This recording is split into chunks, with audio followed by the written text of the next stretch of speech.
So first off, as you can see, the top 8 that went 5-0 is first off the Lord Nighton X, purple base, and Ancient Greymon. Then you have Fenrir Luga, Omnimon Ace, Mirage Galaxy, Lord Nighton X, Valkyriemon, and Mirage Galaxy. Top 8 was pretty significantly diverse, to be honest with you. Yes, you have Mirage Galaxy Loop and Lord Nighton X being top dogs, but it's kind of cool to see that in 45 player event, 5 rounds of Swiss, best of 3, you still have this result. If we go back and check just freshly last week, I would say, what? If we go back to last week's event, kind of a little more diverse, but it kind of had a lot more unique decks, as we'll say. Lucimon and the none other than Millenniumon Purple Hybrid made the cut. So it has a lot of potential, and especially if you know what you're doing, you can do well in any events. This one had 30, but the last one had a lot more, which is kind of good to see. That it's growing in size means more data comes forwards. I know it's a capped, there's a cap at it, but 45 players is not bad at all. So let's take a look here. First off, the Mirage Galaxy shenanigans. So this is more stock list that you kind of just see from time to time. You know, the Galgamons, the Sarismon, Lycus Flare, all the good stuff that you kind of just come to know and love for the deck. You know, 1 Apollo, 2 Ancient Garurus, 3 Hexablow, 1 Mirage, you know, 1 Paladin mode Ace. And the ability to free evolve is what the name of the game is. Basically, what you try to do is set up your Lunamon in the inheritable stack when you go Hunkumon and spit it out, Digivolve up, then basically use your, you know, Coinsio to de-Digivolve it, and then you'll Digivolve into the next stage of your evolution on the top end, which is really good. And basically that free evolve does matter. And they are playing Shaman because being able to negate your opponent can't gain memory other than tamer effects is huge. This slows down any shenanigans that certain decks like to do. Then we do have the Valkyriemon deck taking up a top as well. If you guys don't know what Valkyriemon Ace kind of does, it focuses on with the Jogress with Sylphimon, but with Valkyriemon Ace being able to neg the board, it's always a good thing. I mean, you also do have Nighton X antibody doing its shenanigans as well, but again, 5 rounds, only 1 loss, kind of a really good thing, right?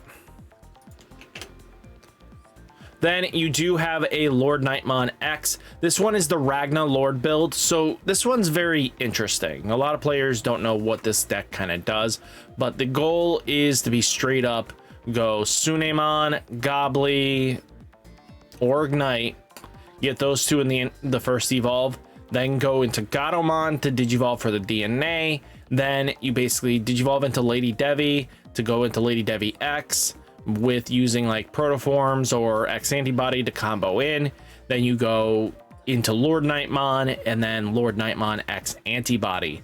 All these effects kind of just go off, and then once you're in that Lord X antibodies full stack, after you've done Alliance at least once, then you're gonna go into Shoutmon time. You're gonna slam down Shoutmon X58.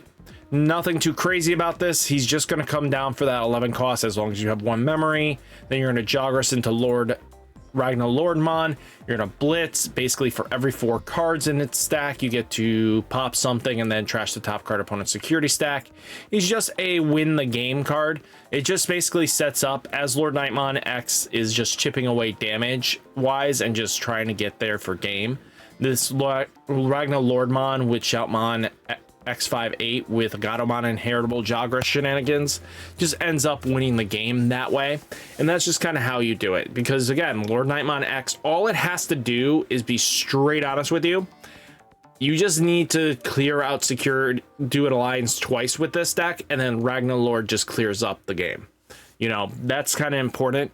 I mean, you could get 2 stacks live and then do double the power, but again, Lord Nighton getting double stacks sometimes is a little harder than people expect, so just keep this in mind. Then we did get another galaxy playing Rangumon as the instead of Mirage, Ancient Garu. So this thing's just because of decode 5, you get to, if it gets popped, you get to play Hankumon again, where it's on play one of your blue Digimon from one of your blue Digi-Evolution cards without paying its cost. So basically, you know, decode allows you to rip it out, and then, you know, as long as you have another stack, you can get the Lunamon out, and then basically have Hankumon and Lunamon all set, ready to go.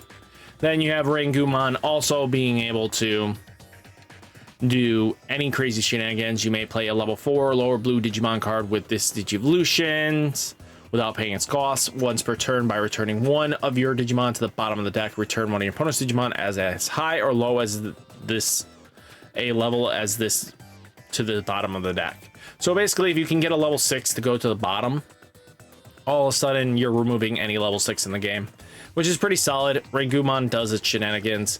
Hexablow's Hexablow. You have the Full Metal Blaze, just doing Full Metal Blaze shenanigans. Just taking this into account. Then you do have the Omnimon deck. This deck does not like to disappear, but what's surprising is just Ancient Garu in the list. I get the Lobo Ancient tech, so they're not even focusing on the Greymon aspect. They're just focusing straight up on the Gabus. That's not a bad strat, especially when you have Ancient Garu and stuff like that. I mean, it can work. Lobomon, swing in a couple damages, and then set yourself up with the Metal Garurumon War Greymon shenanigans, and then Jogger's into Omnimon Ace with its option, and now your opponent's just on the back foot. I like it. It's kind of spicy. It's actually a very unique list. Maybe we can see this and going forwards. Then we do have the famous Fenrir Luga Takamazuchi list. You know the drill for this deck. It's Luga, Tyranno. It's the whole line. It does its shenanigans and just makes your opponent have a bad time. You know, if it can get to its pieces pretty quickly, you're winning most games. If you can't, you're losing most games. So just keep that in mind. Then you do have Ancient Greymon doing more of a hybrid shenanigans, which is nothing out of the ordinary for this. They are playing the Takuya and Koji.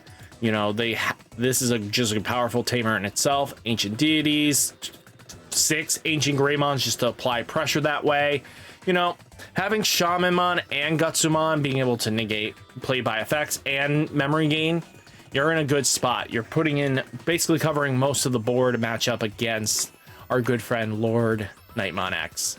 Then you do have Lord Nighton X itself. So taking this into account, this is a more stock list you kind of see all the time. Having Levia X basically makes it so you can just deal with a lot of threats, and it just makes your opponent have a bad time. I think there's a lot of potential in the list, and it's going to evolve constantly. So we'll have to see where it goes from here, but definitely solid build, very good starting point, and maybe we'll see more tops of this list. Let me know down in the comments, what do you guys think? I would love to hear about it. Do you guys think the event was very much fun if you guys actually played it? Because, I mean, hey, I might want to try to pop these in because they're worth at least some sort of data point to be talking about. But definitely evolving. Seeing Mirage Galaxy kind of showing up more and more just proves that Mirage Galaxy is just a very powerful deck in generalization. Knows what, it's a good confident pilot on it. It's going to make your opponent have a bad day. So guys, hopefully you enjoyed the video. Hit that like button, hit that subscribe button, stay safe, stay healthy, and I'll catch you next one. Peace.